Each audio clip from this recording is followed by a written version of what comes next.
মুজিব বর্ষ উপলক্ষে নির্মিত স্বাধীন বাংলাদেশের মহান স্থপতি, সর্বকালের সর্বশ্রেষ্ঠ বাঙালি জাতির পিতা বঙ্গবন্ধু শেখ মুজিবুর রহমানের ভাস্কর্য নিয়ে একটি ধর্মীয় সাম্প্রদায়িক গোষ্ঠীর অনভিপ্রেত ও উদ্দেশ্যমূলক বক্তব্য মহান মুক্তিযুদ্ধের চেতনা, এদেশের আবহমান কালের সংস্কৃতি এবং ঐতিহ্যের প্রতি চ্যালেঞ্জ বলে আমরা মনে করি।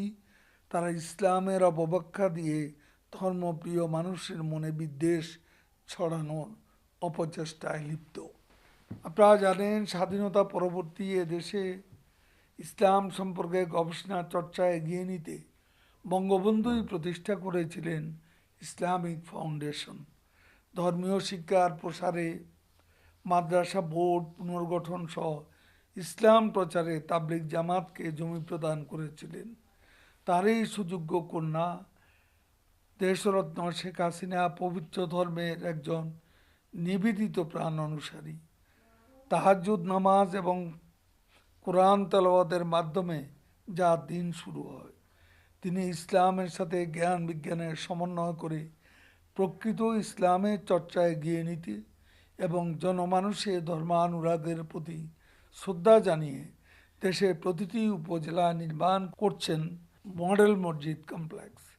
কওমি মাদ্রাসা সনদের মান প্রদান সহ প্রতিষ্ঠা করেছেন দেশের আলেমদের দীর্ঘদিনের দাবি ইসলামী আরবি বিশ্ববিদ্যালয়।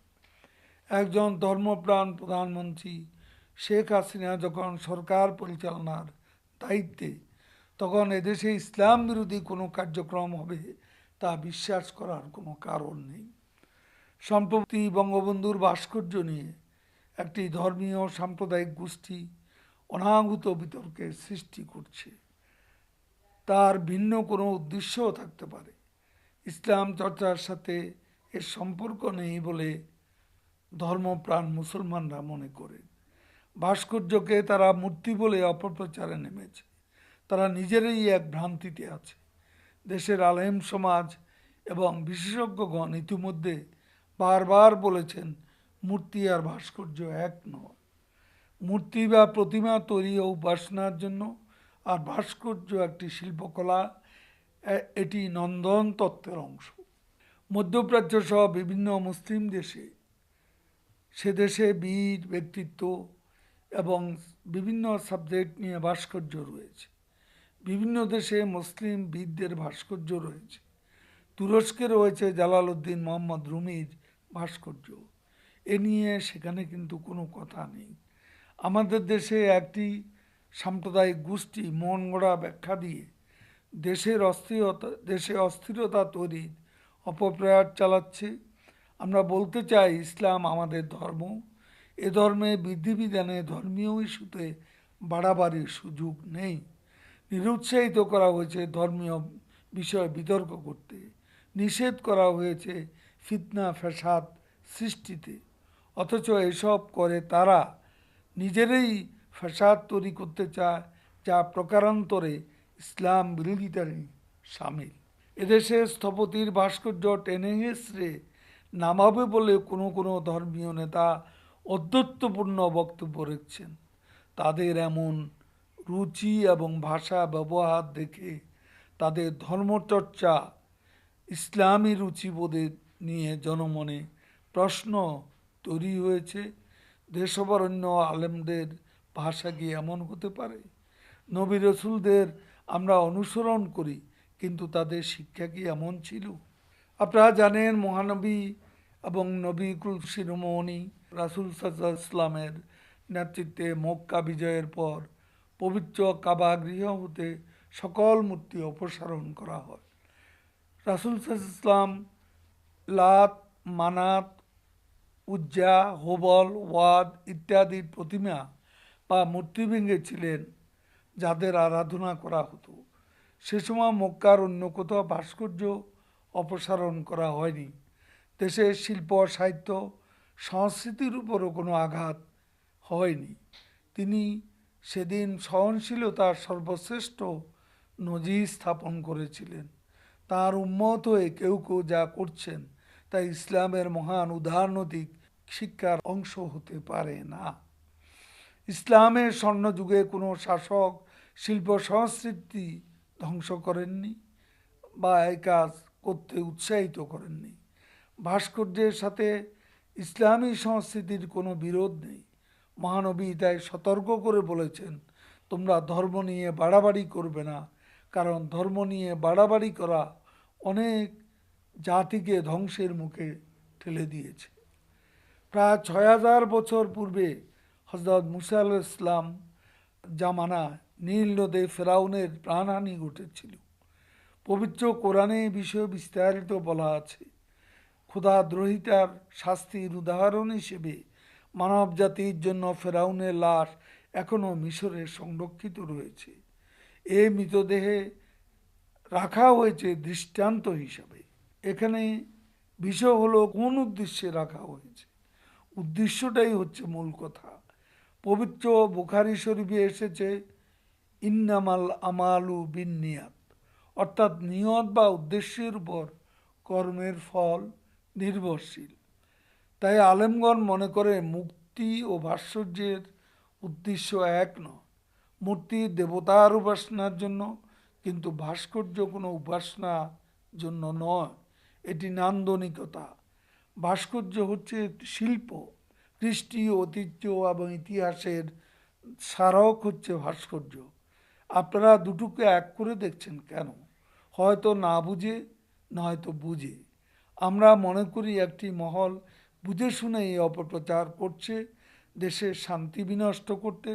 তারা নানাভাবে উস্কানি দিচ্ছে ধর্মীয় উন্মাদনা সৃষ্টি করতে, যা একদিকে ইসলাম বিরোধী কাজ, অপরদিকে সংবিধান ও প্রচলিত আইনেরও পরিপন্থী। এ ধরনের কাজ যারা করছেন এবং যারা গোপনে উস্কানি দিচ্ছেন এবং ফান্ডিং করছেন, তাদের সম্পর্কে সরকার সজাগ রয়েছে। আয়েশা সিদ্দিকা রাদিয়াল্লাহু আনহা কয়েকটি পুতুল ছিল বলে হাদিস শরীফে এসেছে। তিনি বান্ধবীদের সাথে এসব পুতুল নিয়ে খেলতেন। রাসূলুল্লাহ ইসলাম মা আয়েশাকে পুতুল নিয়ে খেলতে বারণ করেননি।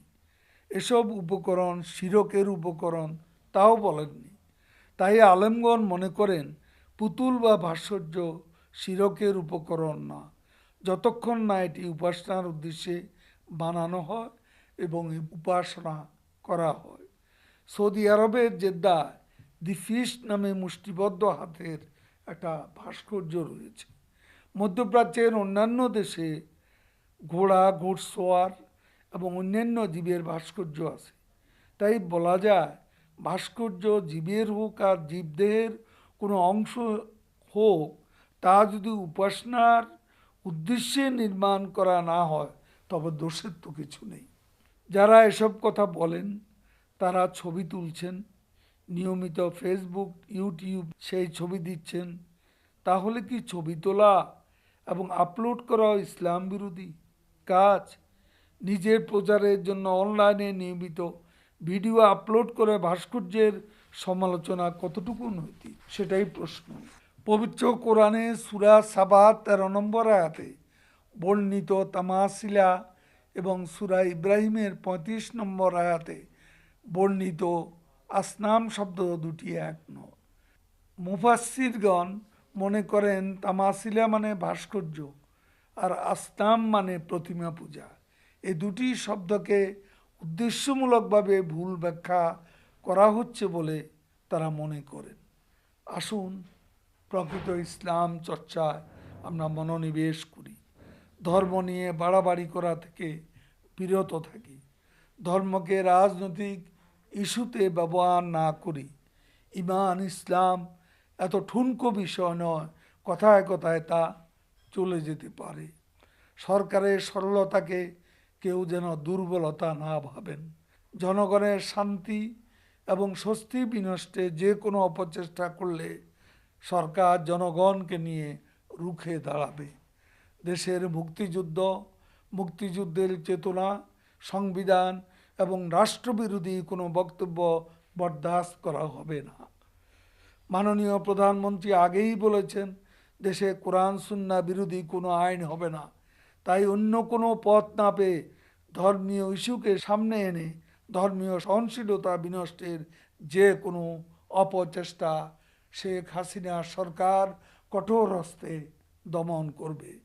যারা দেশের স্বাধীনতায় বিশ্বাস করেন মুক্তিযুদ্ধের চেতনা, তাদের সকলকে আমি ঐক্যবদ্ধ হয়ে মুক্তিযুদ্ধের চেতনা বিরোধী এ সকল কর্মকাণ্ডের বিরুদ্ধে ঐক্যবদ্ধ হওয়ার আহ্বান জানাচ্ছি।